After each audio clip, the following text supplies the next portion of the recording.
एक दिन इसकी बहन आई धुंधली की, तो कहा देवी क्या बात है, तू बड़ी परेशान नजर आ रही। तो सारा वृतांत बहन को बताया। देख बहन, मेरे पति ने ना जाने कौन से बाबा बैरागी से फल लेके आ गए और कहते उस फल को खाने से बेटा होगा। तू बता बहन मैं क्या करूं। बहन तो धन की लोभी थी, मती घुमा दी। अरे बहन, ये बाबा बैरागियों के चक्कर में मत पड़ी हो, न जाने किस किस को पागल बनाते फिरते हैं। तू सुन, मैं अभी गर्भवती हूं, मेरे पेट से जो संतान होगी वो चुपचाप रातों रात ला करके मैं तुझे दे दूंगी।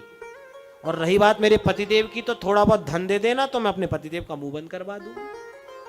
और यदि तुझे इस फल की परीक्षा लेनी है कि ये फल सच्चा है या झूठा, तो तेरे गाय को भी तो अभी तक बछड़ा नहीं हुआ, तू ये फल तेरे गाय को खिला दे, देखे बछड़ा होता है कि नहीं।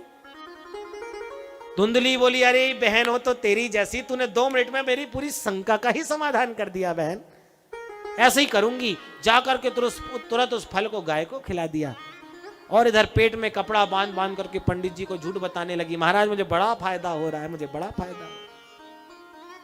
9 महीने बीते। रात धुंधली की बहन ने पुत्र को ला करके धुंधली को दिया। गोद में लेकर के कहती, महाराज देखिए हमें संतान हुई है, पुत्र हुआ है। पंडित जी के आनंद का पारावार नहीं। वाह वाह भगवान, बड़ी कृपा। और उसी के 3 महीने बाद कियत कालेन तो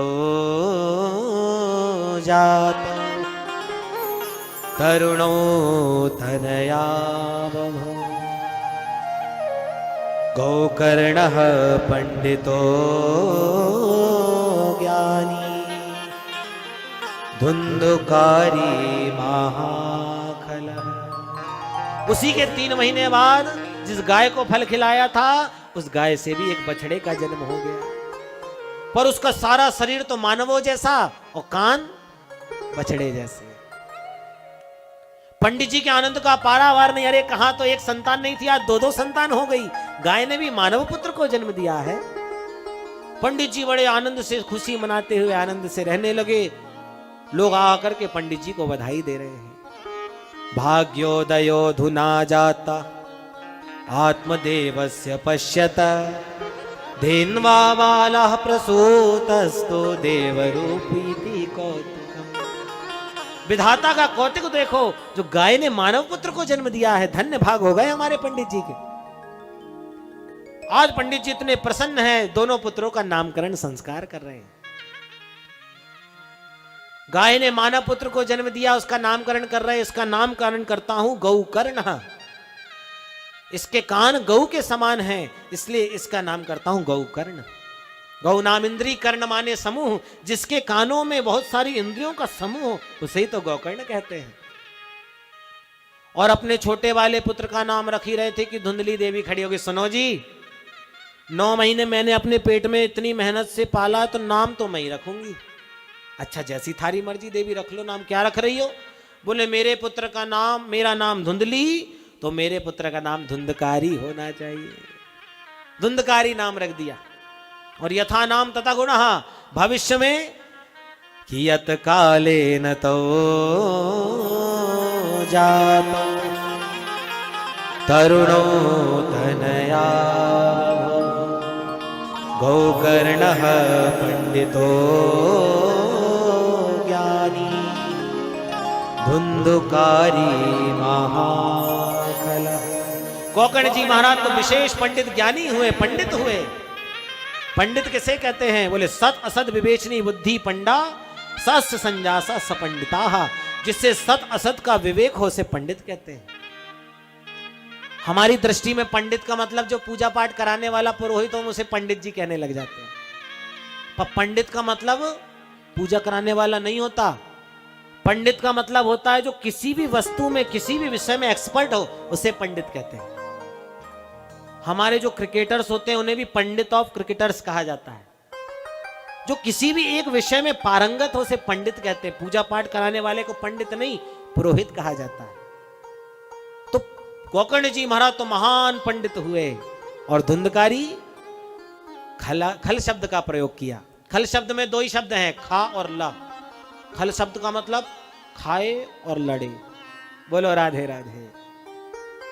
खाए और लड़े। खल अपनी माता को मारने लगा, पिताजी को मारने लगा, प्रताड़ित करने लगा, लोगों को लूटने लगा, मारने लगा। आज उसने इतना अत्याचार किया कि अपने ही पिताजी को मार मार के कहता, बताओ धन कहां छुपा रखा है, बताओ धन कहां छुपा रखा है। रोने लगे ब्राह्मण। राम राम। पंडित जी पहले भी रो रहे थे, पंडित जी आज भी रो रहे हैं। पंडित जी पहले भी दुखी थे, पंडित जी आज भी दुखी हैं। पहले इसलिए दुखी थे संतान नहीं है, आज इसलिए दुखी हैं संतान क्यों है। याद आ गए महात्मा के वचन, संन्यासे सर्वथा सुखम। ब्राह्मण ने, संत ने पहले ही समझाया था, बेटा बेटियों के चक्कर में मत पड़ो। अरे जिस संतान की प्राप्ति के लिए मैंने इतनी मेहनत करी, इतना कष्ट भोगा, आज वही संतान मुझे मेरे घर से निकाल रही है, क्या करूं। रुदन करने लगे। क्व तिष्ठामि क्व गच्छामि को मे दुःखं व्यपोहये प्राणास्त्यजामि दुःखेन आकष्टं मम संस्थितम्। न जाने मेरे कौन से जन्म के पाप उदय हुए जो आज मेरी ही संतान मुझे घर से निकाल रही है। गोकर्ण जी महाराज ने पिताजी को रोते हुए देखा तो आकर के समझाने लगे, पिताजी क्यों रो रहे हैं आप, किस लिए दुखी हैं आप। बोले क्या बताऊं बेटा, जिस संतान के लिए मैंने इतनी मेहनत करी, इतना प्रयास किया, आज वही संतान मुझे मेरे घर से निकाल रही है, मुझे दुखी कर रही है। गोकर्ण जी महाराज ने आज अपने पिताजी को समझाना प्रारंभ किया। पिताजी, इस संसार में यदि आपको लगता है कि कोई सुखी है, कोई सुखी है, तो इस संसार में कोई सुखी नहीं, केवल देखने मात्र का सुख है। लोगों को लगता है ये कर लेंगे तो सुखी हो जाएंगे, ये कर लेंगे तो सुखी हो जाएंगे, पर संसार में सुखी कोई नहीं है, सब दुखी है पिताजी। सुखी तो केवल एक ही व्यक्ति है जो केवल भगवान का दास बन गया है। न चेन्द्रस्य सुखं किंचित् न सुखं चक्रवर्तिनः सुखमस्ति विरक्तस्य मुनिरेकान्तजीवनः। दीन कहे धनवान सुखी, धनवान कहे सुख राजा को भारी, राजा कहे महाराजा सुखी, महाराजा कहे सुख इंद्र को भारी, इंद्र कहे चतुरानन को सुख, चतुरानन कहे सुख विष्णु को भारी। और तुलसीदास विचार कहे हरि भजन बिना सब जीव दुखा। हरि के भजन के बिना सारा संसार दुखी है पिताजी, सुखी केवल एक ही है जो भगवान का दास हो गया। हम इस संसार में सुख की कामना करते हैं पर कभी सुख मिलता है? किससे पूछी, किसी से भी पूछ करके देख लो क्या वह सुखी है, तो वो यही कहेगा नहीं भैया हम सुखी नहीं। सोचा किराए के मकान में रहते हैं, अपना मकान बन जाएगा तो सुखी हो जाएंगे। ठाकुर जी ने कृपा करी, अपना मकान बन गया, कहो भैया सुखी हो? अरे नहीं महाराज सुखी तो नहीं है, मकान तो अच्छा बन गया, गर्मी बहुत पड़ती है, थोड़ा एयर कंडीशन एसी और लग जाए। ठाकुर जी ने कृपा करी, एसी लगा दिया, कहो भैया सुखी हो? एसी तो लग गया महाराज, पर घर जो है ना शहर से बहुत दूर है, एक 4 व्हीलर कार मिल जाए सो ही सुखी हो जाए। ठाकुर जी ने कृपा करी, 4 पहिया वाहन दे दिया, कहो भैया आप सुखी हो? कार तो आ गई महाराज, पर घर में शांति नहीं रहती, सुखी नहीं है। संसार में सुखी कोई नहीं, कोई आनंद ऐसो आराम में रह करके दुखी है, तो कोई विपरीत परिस्थिति में दुखी है। कोई एसी में बैठ करके दुखी होता है, तो कोई झोपड़पट्टी में बैठ। गरीब दुखी है कि खाने को नहीं है, और अमीर दुखी है कि खाने को तो है पर खा नहीं पा रहे हैं। लाखों का करोड़ों का महीने का टर्नओवर करते हैं, बड़ी बड़ी फैक्ट्रियां चल रही हैं, हजारों नौकर काम पे लगे हैं, पर डॉक्टर ने बोला कि दाल के पानी में फुलका लगा करके खाना, नहीं तो शुगर हो जाएगी, तबीयत बिगड़ जाएगी। और एक गरीब व्यक्ति जो दिन रात मेहनत करता है, 10-10 टिक्कड़ खाने का सामर्थ्य रखता है, पर उसके पास खाने को नहीं है। पर सुखी कोई नहीं है पिताजी। सुखी केवल वही है जिसने सारे संसार को त्याग करके, सारे संसार को छोड़ करके केवल भगवान को ही अपना मान लिया। सुखमस्ति विरक्तस्य मुनिरेकांत जीविनः। जो एकांत में नितांत शांत बैठकर के उस कांत का स्मरण करता है, केवल वही व्यक्ति सुखी है पिताजी, बाकी कोई सुखी नहीं।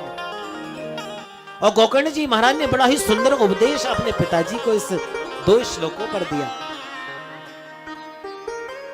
गोकर्ण जी महाराज कहते, पिताजी यदि संसार से मुक्ति चाहते हो तो 2 रस्सियों का त्याग कर दो। ये 2 ही रस्सी संसार में ऐसी हैं जो व्यक्ति को बांध करके रखी हैं। कौन सी? बोले पहली देह में अहमता और दूसरी देह के नातों में ममता। पहले तो ये शरीर हमारा है, ये बाल हमारे, हाथ हमारे, ये आंख हमारी, ये तुम्हारा नहीं है। ये तो पंचायती धर्मशाला है भैया, जो कुछ दिनों के रहने के लिए तुमको मिल गई। जब तक मिली प्रेम से रहो, समय समाप्त हुआ सोई खाली कर दो। बोलो राधे राधे। उदाहरण, आज हम विजडम स्कूल में कथा करने आए।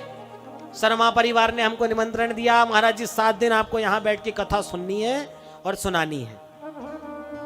अब ये 7 दिन में कथा कहते कहते ये प्रांगण हमको इतना अच्छा लगने लग जाए, इतना बढ़िया लगने लग जाए कि जब 7वें दिन पूर्ण आहुति हो तो हम यही डट के बैठे, नहीं भैया हम तो ये स्टेज से उठेंगे ही नहीं, चाहे कुछ हो जाए, ये तो हमको बड़ा अच्छा लग रहा है।